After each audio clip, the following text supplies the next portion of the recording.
IB Bio, Human Physiology Part 9 is the first of two parts covering gas exchange. In Human Physiology Part 9, Gas Exchange A, this movie, the focus will be on the basic structural features related to mammalian ventilation and gas exchange. Notice the two terms here, ventilation and gas exchange. Keep your eye on the distinction. In this image, we can see the trachea with its cartilage rings. We can see two bronchi and bronchioles and alveoli in the right lung. The essential idea is the lungs are actively ventilated to ensure that gas exchange can occur passively. Here is the first of two slides that provide an outline of all available movies for Topic 6, Human Physiology for SL and HL students. Use the outline to find the movie you need for review. This movie is focused here. Here is the second slide of the outline for all available movies for Topic 6, Human Physiology. Remember that lungs have a set of blood capillaries that reach them from the pulmonary artery. The pulmonary artery brings blood to the lungs from the right ventricle. Remember that the blood transports carbon dioxide to the lungs and then oxygen from the lungs back to the left side of the heart. From the left ventricle, blood is pumped throughout the body. The pulmonary circulation brings deoxygenated blood to the lungs, but remember the deoxygenated blood is carrying a relatively high load of carbon dioxide. In the lungs, oxygen diffuses into the blood from the lung, and carbon dioxide diffuses out of the blood into the lung. Once again, we can see the bed of capillaries in the lungs. The lungs are an external exchange surface where oxygen enters the bloodstream and carbon dioxide is released from the bloodstream to be exhaled. Here are the first two IB syllabus statements. Describe the flow of air into the lungs, including trachea, bronchi, bronchioles, and alveoli. Draw the structure of an alveolus and an adjacent capillary. Here are the structures that you need to know. The trachea with its cartilage rings. The opening to the trachea is in the throat. Bronchus is a branch from the trachea to the right lung or the left lung. There are two bronchi. And then the bronchioles, which are smaller vessels branching from the bronchus, and alveoli, small sac-like structures with thin walls. In this image, we have a nice view of the larynx, the voice box, and the trachea colored white, and the branching nature of the bronchioles, also white in color, as they penetrate each lung. Notice the blood arriving to the lungs and departing from the lungs. Keep your vessels straight here. These purple vessels are bringing deoxygenated blood from the pulmonary artery, seen here, and the red vessels will form the pulmonary veins, taking oxygenated blood back to the left atrium. You can practice your naming of the basic gas exchange structures. Turn the movie off now or follow along with me. This is the trachea. This is the right lung. This is a bronchus. These are bronchioles, and at the very tips of the bronchioles are the alveoli, small sac-like structures with thin walls. Here is a photograph of mammalian lungs. These are not the lungs of a human. Notice the position of the trachea relative to the esophagus. The trachea runs along the ventral side of the body, while the esophagus runs dorsal to the trachea. In this left image of the trachea and the esophagus, the cartilage rings of the trachea can be seen. Again, we can see the position of the trachea relative to the esophagus. This is the ventral side of the body. Just as in the last image, we can see that the trachea is wide open due to cartilage rings.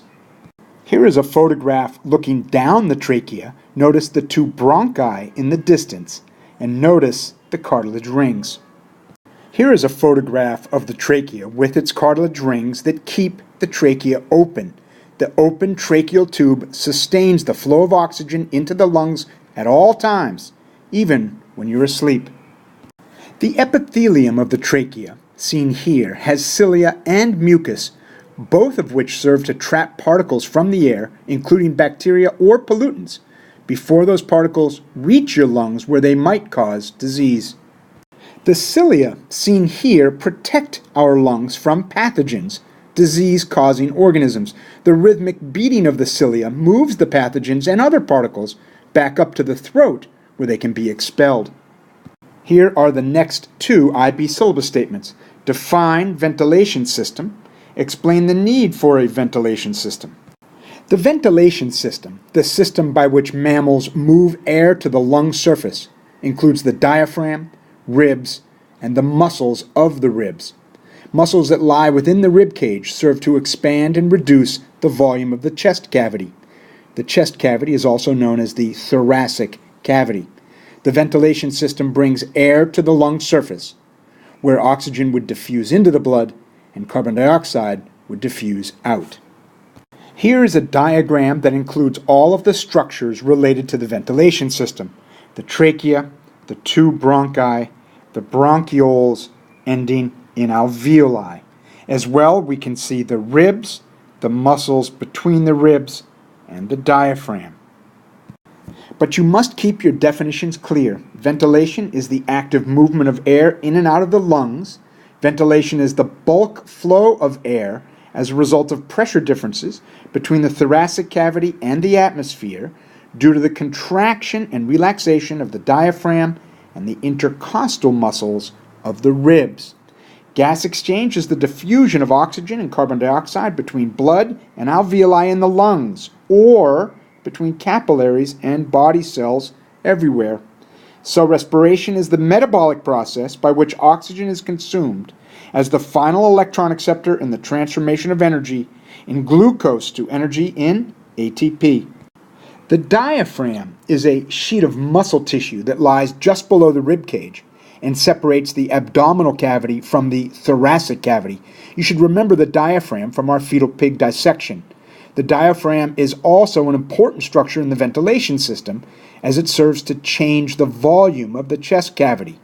This allows the ventilation system to bring air to the lung surface where oxygen would diffuse into the blood and carbon dioxide would diffuse out.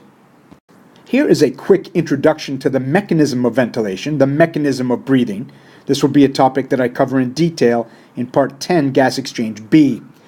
Inhaling, or inspiration, involves contracting the diaphragm down and lifting the rib cage. Both increase the volume of the chest cavity, resulting in inspiration. Exhaling, or expiration, involves relaxing the diaphragm and contracting the rib cage. Both decrease the volume of the chest cavity, resulting in expiration. Different sets of rib muscles result in inspiration and expiration. The external intercostals result in inspiration, while the internal intercostals result in expiration. Here's a chance to practice. You can turn the movie off now or follow along with me. 1 is the trachea. 2 is the left lung. 3 would be the ribs. 4 would be the alveoli, small sac-like structures at the ends of bronchioles. 5 is the diaphragm. 6 is a bronchus, of which there are 2. And 7 would be the intercostal muscles involved in the ventilation of the lungs. Here's the explanation for the need for a ventilation system. Ventilation maintains concentration gradients of oxygen and carbon dioxide between air in the alveoli and the blood flowing in adjacent capillaries. The distinction among the terms ventilation, gas exchange, and cell respiration can be seen in this image. Ventilation is the active movement of air in and out of the lungs, seen right here.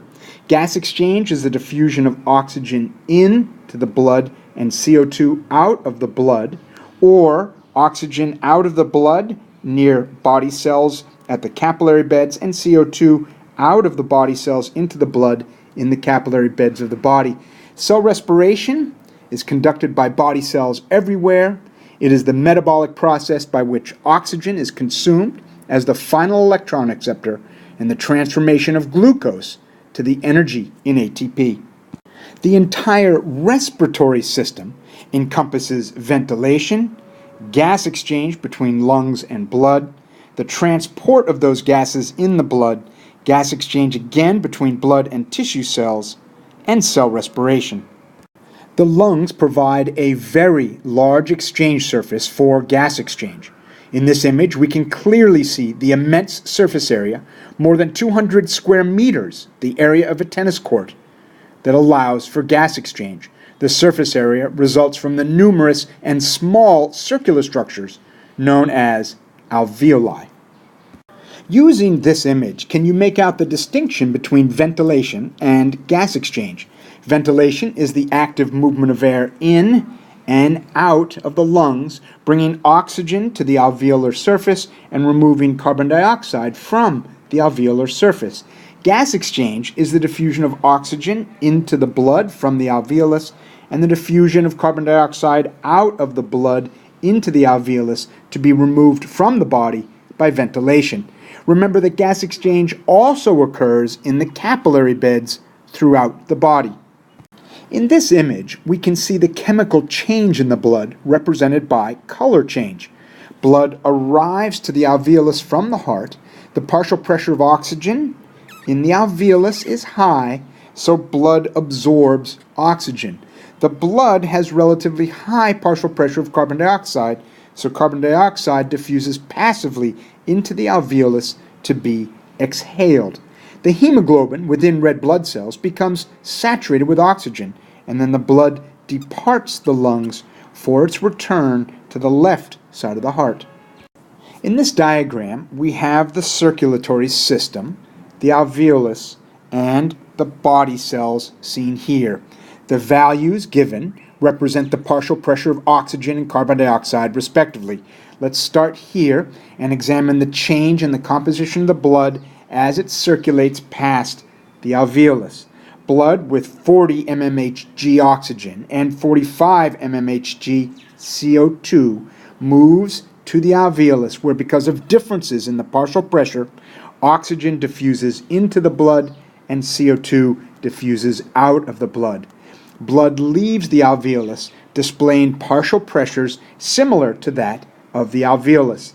The blood is then moved toward body cells, where differences in partial pressure results in oxygen diffusing out of the blood and carbon dioxide diffusing into the blood.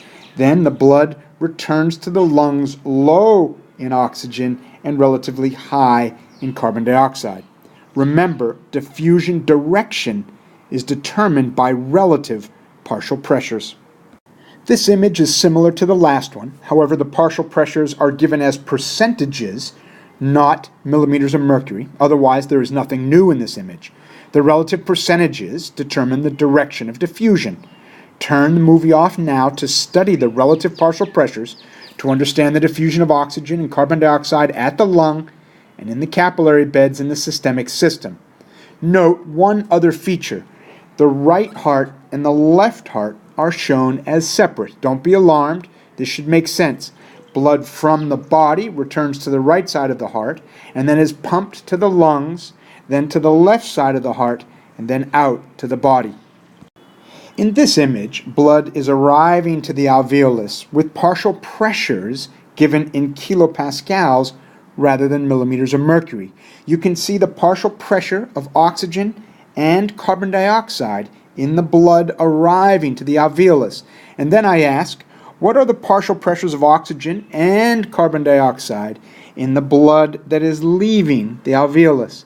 The blood leaving the lung would have 13.3 kilopascals of oxygen and 5.3 kilopascals of CO2. If you're not sure about this, see me in class.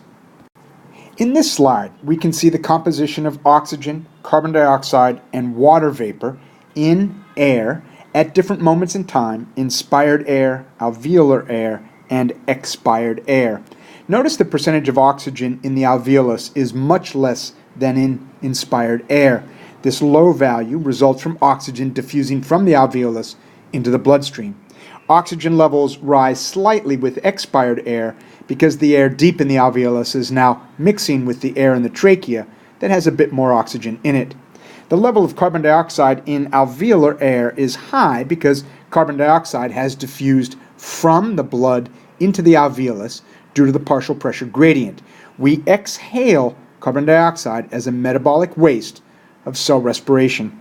Notice the large amount of water lost in expired air. Breathing is a source of water loss for mammals and figures into the homeostatic equation for water balance. And that brings us to the next IB syllabus statements. Draw the structure of an alveolus and an adjacent capillary. Describe features of alveoli that adapt alveoli to gas exchange. Alveoli can be seen here surrounded by blood vessels. The close proximity of blood to the alveoli provides a short diffusion distance, facilitating the exchange of gases. Ventilation is the active movement of air in and out of the lungs, which brings oxygen to the alveolar surface and serves to remove carbon dioxide that diffuses out of the blood into the alveoli. Numerous small alveoli increase the surface area available for gas exchange once ventilation has moved air into the alveoli and out of the alveoli. Remember that blood arriving to the alveoli would be low in oxygen and rich in carbon dioxide, while blood departing the alveoli would be rich in oxygen. This is a nice image that shows the alveoli surrounded by capillaries. Bronchioles have rings of muscle that can constrict.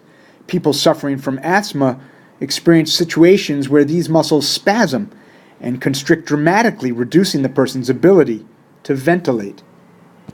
In this diagram showing a lung in cross-section, we can see numerous alveoli and their close proximity to blood capillaries. Notice that the bronchiole is lined with cilia, providing a protective function, removing bacteria and pollutants before they reach the alveolar surface. Here is a highly magnified micrograph from the lung of a dog. The alveolar air is here, while the capillary is seen here with red blood cells. The alveolar cells across which diffusion occurs are called type 1 pneumocytes. The wall of the type 1 pneumocyte of the alveolus is extremely thin to facilitate gas exchange. The close proximity of the blood to the alveolus is evident. The alveolar surface is also wet, allowing oxygen to dissolve first before diffusing. In fact, oxygen must dissolve first before it diffuses into the blood, thus the alveolar surface must be wet to accomplish this. So here is the relevant IB syllabus statement. Distinguish between type 1 and type 2 pneumocytes. A type 1 pneumocyte, extremely thin alveolar cell that's adapted to carry out gas exchange. The type 2 pneumocyte secretes a solution containing a surfactant that creates a moist surface inside the alveolus. Here is another image from the lung of a dog showing the alveolus here and a blood capillary here with cells proceeding through the capillary single file. This cell is a type 2 pneumocyte. It lies within the alveolus and secretes a surfactant that keeps the walls of the alveoli moist. As well, the surfactant keeps the alveolar walls from sticking together through hydrogen bonding. This ensures that the alveoli remain open. You are looking at the walls of alveoli in this micrograph. Here is a type 1 pneumocyte, and here is a type 2 pneumocyte, and here is a blood capillary. Type 1 pneumocytes have extremely thin walls that provide a short diffusion distance, facilitating gas exchange. Type 2 pneumocytes secrete a solution containing a surfactant that creates a moist surface inside the alveolus. As you look at this diagram, think carefully. We can see 2 or 3 partial alveoli. We can see the adjacent capillary carrying red blood cells known as erythrocytes. And you can see the type 1 and type 2 pneumocytes. Can you state the function of each of these cells? Macrophages are white blood cells that will engulf and digest bacteria that get into the alveoli. Here is an alveolus in cross-section with an adjacent capillary carrying a red blood cell known as an erythrocyte.